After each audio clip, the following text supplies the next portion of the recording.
Hi all, this is Roro. I'm back for Shadowlands, I suppose. I've been playing a bit of beta, and this is basically my feedback, I suppose, on what many call the spinning plates spec. And what that is generally, as you can see in this nice picture, you've got Ian providing a nice little cake of ferocious bite that you really want to eat, but you can't always get it because you're spinning a lot of plates. So basically the spec is Lunar Inspiration, which basically adds Moonfire to your rotation.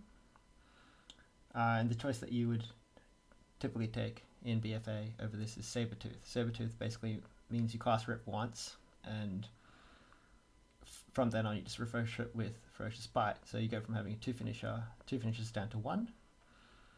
What this does is, when you're making this talent choice, you have two finishers and an extra dot to add to the rotation, which is Moonfire. The other talent choice you take is Savage Draw over Solve of the Forest. Now, Savage Draw is an additional finisher. It's been buffed a little bit. Originally it was 25% damage, then it got nerfed to 10% damage, 10% energy, and now it's 15% energy and 15% damage and 10% energy. So it's definitely competitive, a lot more competitive than it was before.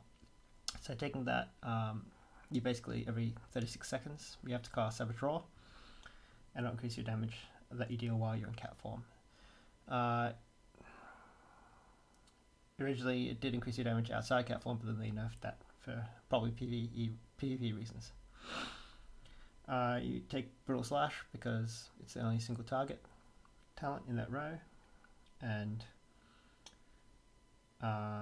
you need to try and make sure that it doesn't hit maximum charges.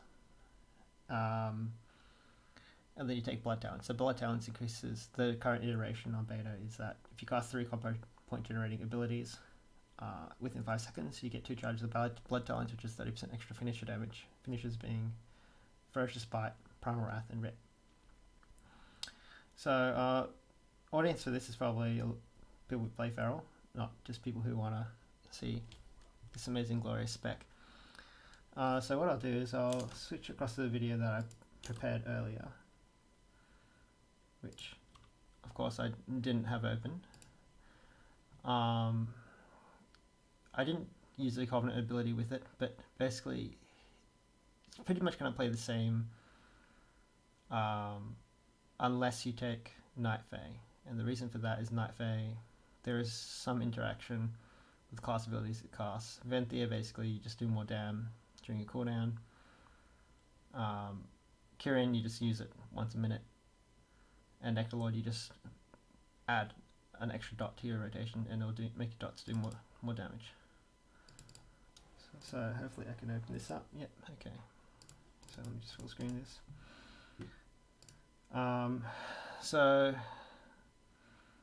A couple of things. I wrote some notes while I was writing this. You need to keep Thrash up. The reason you have to keep Thrash up is because there's a conduit where for every bleed you have on the target, you deal 3% to 7% extra damage, depending on what level that conduit is.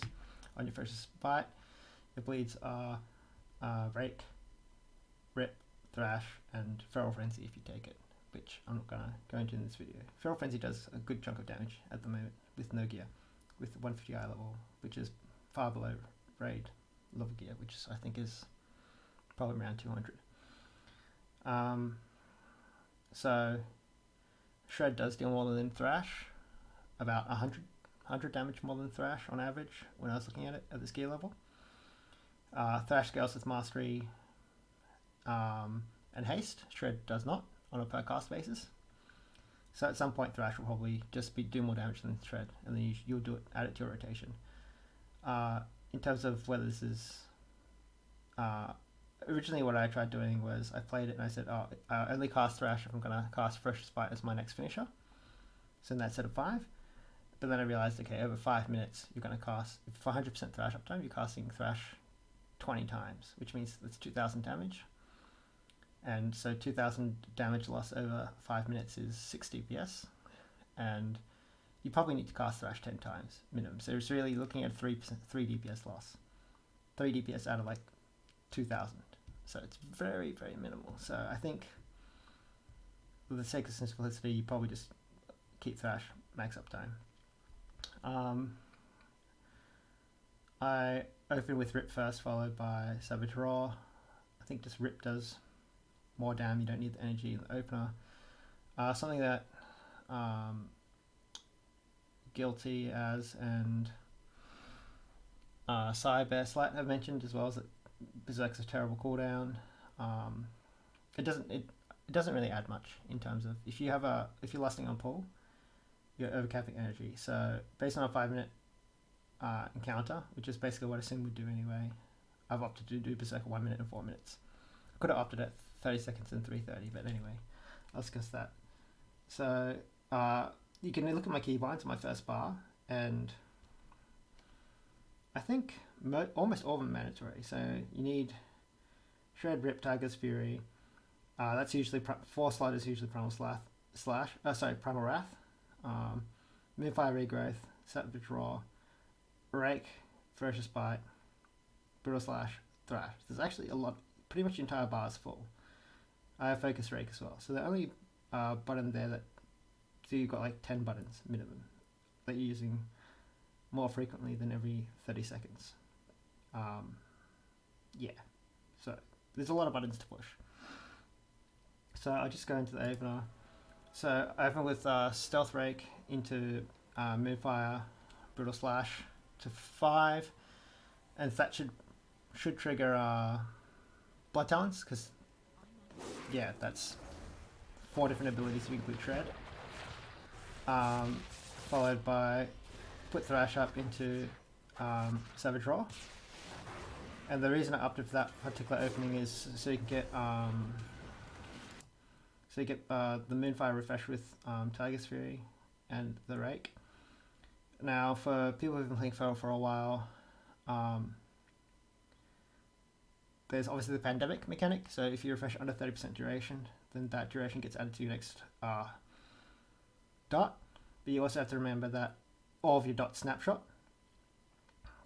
So when you're refreshing stronger, you want to refresh it at the top of the pandemic window, and when you're refreshing to a lower dot strength, then you want to refresh at the end of the pandemic window. So for Rake, Thrash, it's 4.5 seconds, Moonfire is 4.8 seconds, and Rip is 7.2. Rip 7.2 seconds is probably the most important one.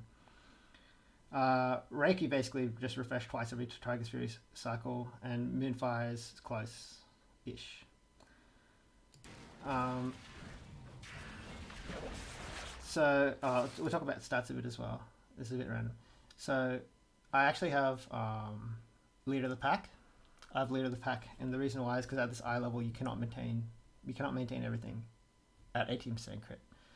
So this set I have 23% crit, 11% haste. I think in Mythic Zero Gear basically you should have 25% crit, 13 to 15% haste, and that should be enough to maintain everything. You should be able to juggle everything with that at a minimum if you play accurately. So I cheated with Leader of the Pack so I can actually do the rotation. Otherwise, you will not see. You'll see pretty large chunks where I drop stuff. So here I'm refreshing Rip late as possible with that cap, but basically caps I'm forced to.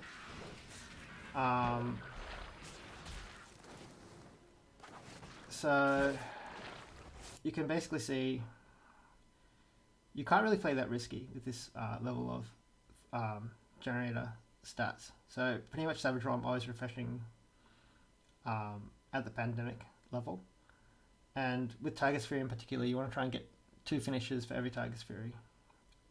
You don't really get a choice with which ones you put here, so you don't get to say, oh, I'm going to squeeze a Ferocious Bite, 2 Ferocious Bites in.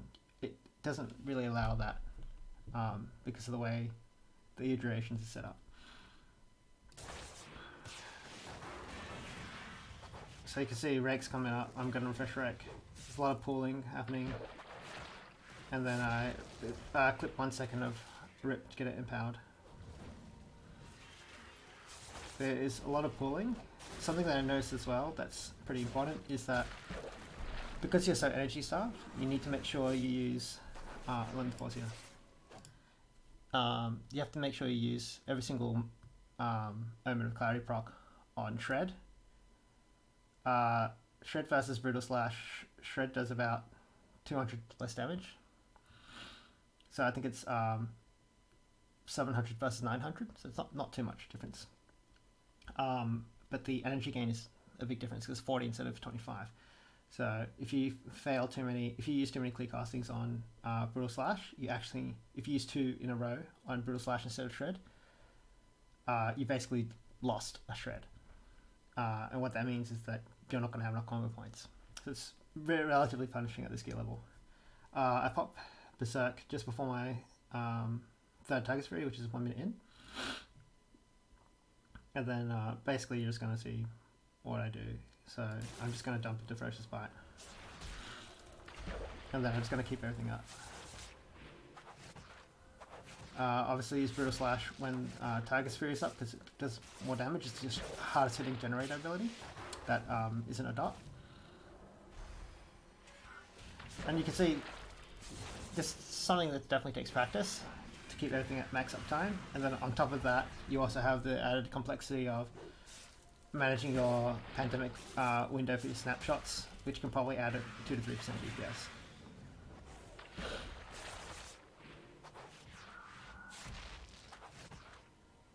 So I got my Rake and Rip up there, and I dropped all my Brutal Slash charges before Tiger Spree fell off, so it's pretty good.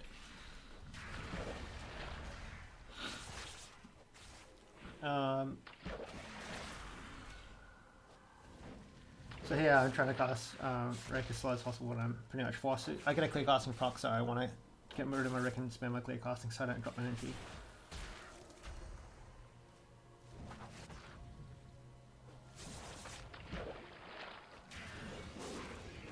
And if you're Night Elf, you need to make sure you use, try and make sure you have some time left on your Rake before you meld Rake, so that you get more than 15 seconds worth. So in this case, I think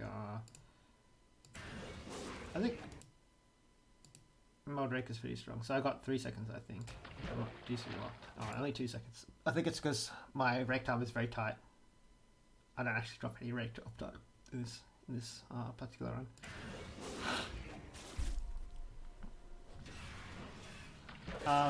You'll probably see the breakdown later. It's quite varied. Auto attack is actually pretty high as well, so it's quite a detriment to leaving melee range.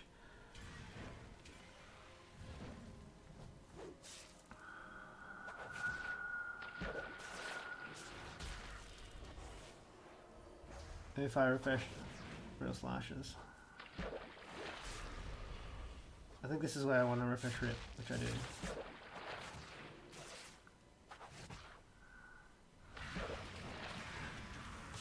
There's just a lot of pulling going on. It's definitely a lot slower than what BFA Live is at the minute. You can see it's pretty challenging. I think when there's breaks in the encounters as well, you need to make sure you manage your combo points so you can restart with 5 combo points going in to get Savage Roar up, because there's going to be downtime. Because it only takes quite a while to ramp.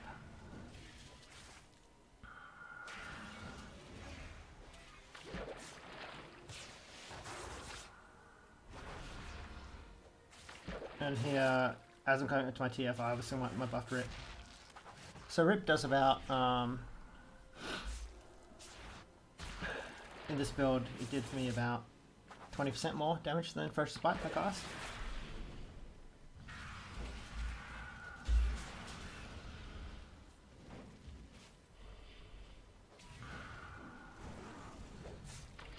You can see, like, with this particular build, Blood Talon is not the most complex. I have plenty of charges because I've got so many generated abilities. I've got Brutal Slash, Rake, Thrash, Moonfire, Shred.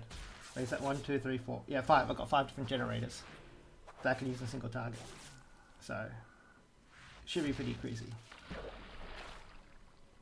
There have been times during Berserk. I think Berserk is the big one where you might, if you don't manage it properly, because your Rake and Moonfire might have been previously refreshed, and even your Thrash, then you're just down to Shred and Brutal Slash, and that's where the complexity might come in a bit. But that's only once every 3 minutes, so, or during Bloodlust, so it's not that big of a deal.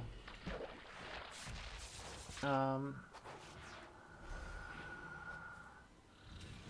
think overall for rating, this is pretty good on Cleave, like low target Cleave, because Rake, Moonfire, Brutal Slash, Thrash are all big chunks of rotation that you're using, and the 2 dots that you're using. So I'll do a pause here. So Moonfire does about the same damage as First Bite as you break down, and it doesn't cost any combo points. And if you're using it on a second or even third target, which you barely have enough energy to do, then it's quite good for low target Cleave. 2 to 3 max. And then you're spreading rips on 2 targets. Melee damage is like quite high, 20%. Some of the things I want to note is the dot component is about 40. I think it's 40%. 11 plus 11 plus. Yeah, I think it's about 40-ish%. Because Ferocious Bite is, yeah. I think we'll go through this quickly. Okay, and then after that I'll talk about whether or not I think long term this will be something that will actually be playing. So, so we'll look. So Thrash there cost 19 times out of 20, and you can see there was, I don't think there were any Ferocious Bites that were dropped that didn't have the Thrash bonus, which is basically 9% extra Ferocious Bite damage. So even with that, yeah, you can see Ferocious Bite falls below rip in this build. The other video I'm going to do is Solar Forest Sabertooth, which is basically the build we have now, and you'll notice Ferocious Bite in that build does about 33% of the damage breakdown. And I think, anyway, I'll talk about that in another build, in another video. So let me just go back a little bit. So Ferocious Bite had 14 costs, Rip had 13 costs, so you're basically on a 1-to-1 in this. I'm trying to think if there's anything else. Not really. Yeah, I think Rip does about 20% more down. I think my rank is slightly higher because I'm node off because I've got the mod rank. You can see the Brutal Slash shred breakdown damage there as well. So Brutal Slash hits harder, but not by much. It's really the energy component of Moment of Clarity that's gonna carry you. Then there's the Thrash damage. Don't check anything else. I don't think so. So, okay, now in terms of do I think long term, whether this is going to work. So I think really you have to look at Soulbound Calculator. Let me just check that this is the right screen. Yeah, it is. Okay. So let me just minimize this. So basically what's happening here is your Soulbind options are Rip gives back energy, 10% chance to give back energy. Rip deals damage every 2 seconds. So 24 seconds for 5 combo points, you're looking at 12 instances, maybe 13. So that's 12 times 3 is 36, so 3.6 energy for every rip that you cast. This is not the best for single target, I don't think. 3.6 every 24 seconds. This is pretty good for Primal Wrath, I think. That's what it's designed for. Ferocious Bite on single target deals 9% damage, probably going to be 4.2 for each bleed. Assuming rank 5 is where you're going to start rating. So what that means is 12.6% extra damage from your Ferocious Bite. Target's free bonus increased by 3%, probably going to be about 4.5% damage. So instead of 15% damage, you're looking at about 20% damage. That's decent on snapshots, but I think if you take a Sabertooth build, you're going to get the benefit on Rip, and you're going to extend it outside the target's free window. So that's something that's benefiting Sabretooth. If you look back at the, it's kind of even actually, because if you look at the breakdown of the damage, the stuff that you can snap, Rake, Moonfire is half effectiveness because it's every half, and Rip you're looking at not every one, but probably every 1.5. This is every 2, this is every 1.5. So yeah, some benefits. And then the last one I think is probably quite a good one. Finishing moves have a 3% chance per combo point, so probably 4.2. So probably a 20% chance. Again, 20% chance to make your Rake deal damage to the stealth. So you have a double damage Rake. So I think that's going to boost up your Rake damage. It doesn't really affect Moonfire versus Spikes, it's probably neutral. So I think for potencies you're really looking at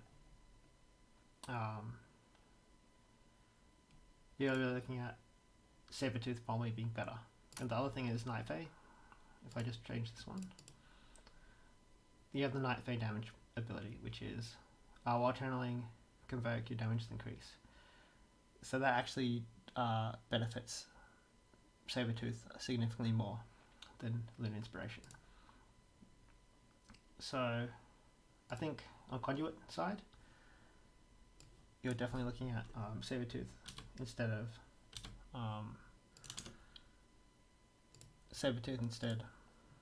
of Lunar Inspiration.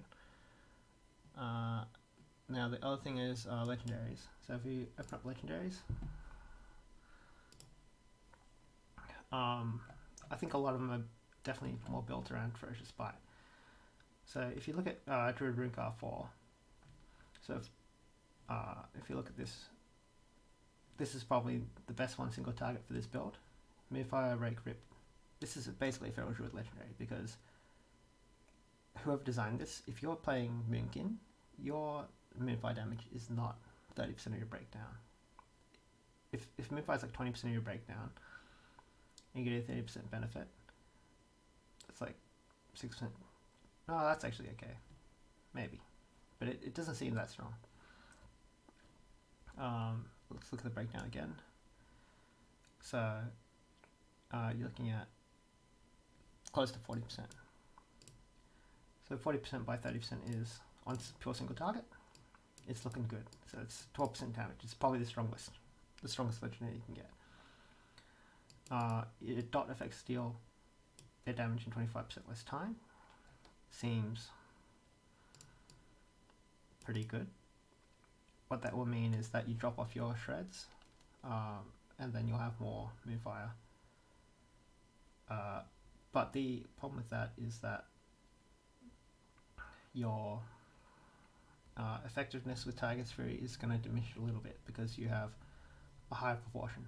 Basically it means Rake, Thrash and Moonfire are going down to 11 seconds instead of being 15/16 seconds. So you're casting close to 3 per TF cycle. So you're actually not the best. I think the Tiger's Fury effect loss nets out against the less shred a little bit. So really it's just you have more dot damage. So if you have 25% more dot damage, again you're looking maybe, I guess it's 9 or 10% damage. So still good. Still good choice. Actual Feral Druid ones, Rip has a 4% chance. So I think I said it was before 12 ticks per 24 seconds. So every Rip you cast has about a 50% chance to give you a Ferocious Bite. And the interaction with that is definitely better for Sabretooth. This one's just spin, don't talk about it. And okay, maybe I will talk about it. It's only the damage dealt during Berserk. So if you cast 2 Moonfires during Berserk, that's 32 seconds worth of Moonfire, but you only get 20 seconds worth of Moonfire. And if you cast 2 Rakes, which you probably will in a 20-second window, you are only getting 20 seconds, not 30 seconds worth of dot damage. And if you cast 2 rips, I guess if you just cast 1 rip, it's 20 seconds out of the 24. So again, not very good. Target's free costs your next finishing move to restore 3 combo points. Usually when you have excess combo points, you're dumping into Ferocious Bite. So again, Saber-tooth. And this one will probably favour Solar Forest as well. And finally, Clear Cast generates 25% of the energy. Your max energy. Again, when you have excess resources, usually just dumped into Ferocious Bite, you can't put a second rip up on the same target. So a lot of this stuff is more favourable, I would say. And if you, I'm going to set up another video later where I talk about Solar Forest and Saber-tooth, and why I think the builds will be leaning heavily towards that, especially since both of them now do about the same amount of DPS. And for down phases, I think the Ferocious Bite build probably does more damage because there's significantly less ramp. You have, you don't have an extra dot, and you don't have 7 draw to maintain. So I think that's it for now, and I'll go ahead and upload this video, and hope you guys enjoyed it. See you next time.